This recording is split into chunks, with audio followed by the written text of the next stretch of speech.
もし私たちが実は過去に生きていて、もしくは生まれてから脳が取り出されてある装置に置かれていたら、セミュー、私たちはどうすればいいんですか？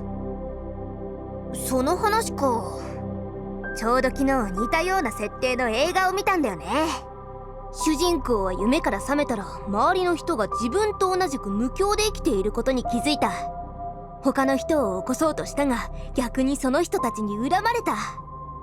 その主人公は間違っていると思いますか？自分が目覚めるのは勝手だけど他の人に関わったら良くないな。他の人が偽りの夢にとらわれ続けるのを見て見ぬふりをした方がいいですか？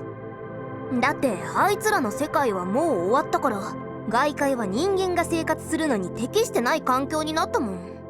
培養液に生きている脳だって同じじゃん。もしある日目覚めたら自分はただ水槽にいる脳に過ぎないとわかるくらいなら、私は寝たままでいいよ。なるほど。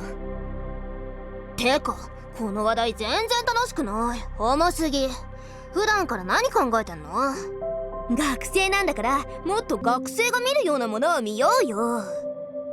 あなたの口からはいい作品が出てくるとは思いませんが、例えば私が最近読んでるラノベ「新本格魔法少女」っていうやつ。新本格魔法少女って推理物ですか？それとも魔法少女ものですか？推理の要素は魔法少女の相手を分析するところにあるけど、全体的にはボーイミーツガール的な王道ストーリーだよ。ちょっと理解できませんが、それって面白いですか？面白いどころか私にとっては名作だよ。残念なのは作者がもうだいぶ長い期間連載を再開していないことだな。もう一巻読むとその後の話が読めないってなるから、人生の意味を失った感じだよ。あなたの人生の意味はあまりにも軽いですね。培養液に使っている脳よりはマシだ。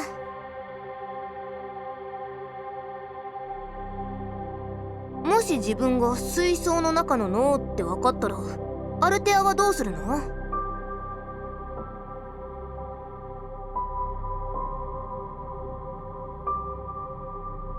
私なら目覚めたいと思います。たとえ現実が水槽の中の脳よりもひどいものだとしても、それでも目覚めたいと思うの？偽りの美しさは自己陶酔に過ぎません。幻から安心感を得るほど私はやわではないです。夢だと分かったら私はきっと目覚めたいと思います。夢だと分かったらそれって明晰夢じゃない？明晰夢が見れたら普通の人はますます目覚めたくはないよね。それは遅かれ早かれ目覚めると分かっているからみんな夢を大事にするのだと思います。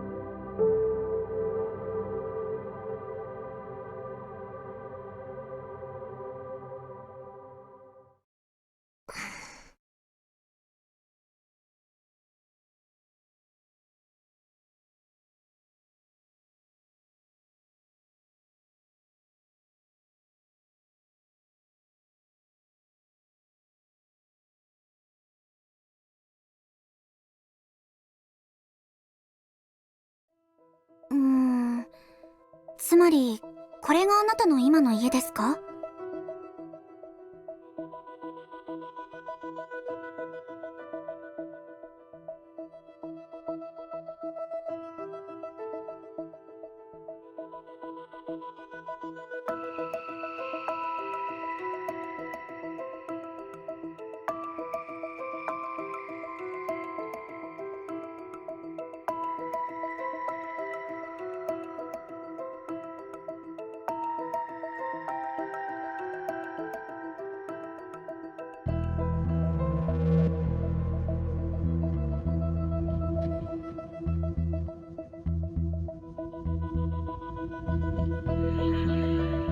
何かご用でしょうか？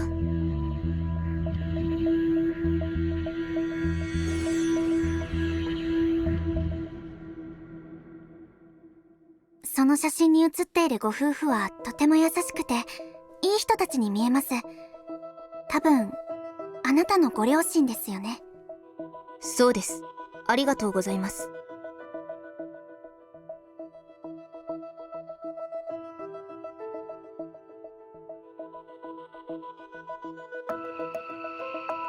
あなたの父親は確か企業の重役で、母親は有名作家だけど、おおよそ7、8年前に絶筆しましたよね。同時にあなたたち一家はこの都市に引っ越してきて、そして家を買い、あなたもここの学校に入学しました。用があるのはうちの両親の方ですか？いいえ、あなたに用があるのです、アルテア・ビズさん。私たち会ったことがあるんでしょうか？あなたのことは結構昔から知っています。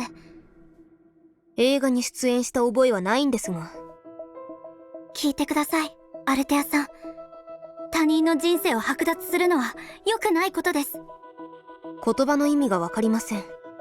私が何かの罪を犯したとでも言いたいのですか？うちの母親が絶筆したことですか？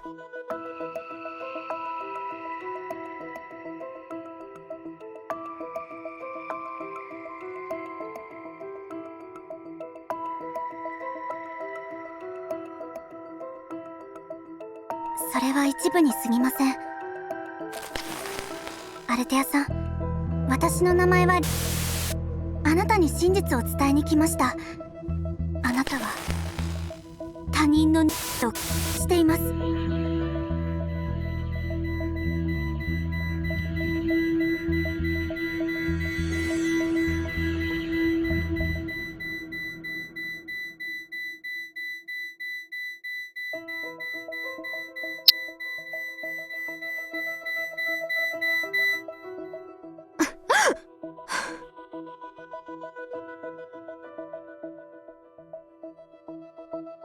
悪い夢を見たの？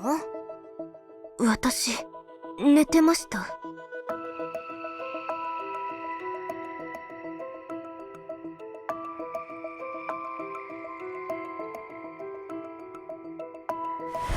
聞いてください、アルテアさん。他人の人生を剥奪するのは良くないことです。夢なんか見ていないわ。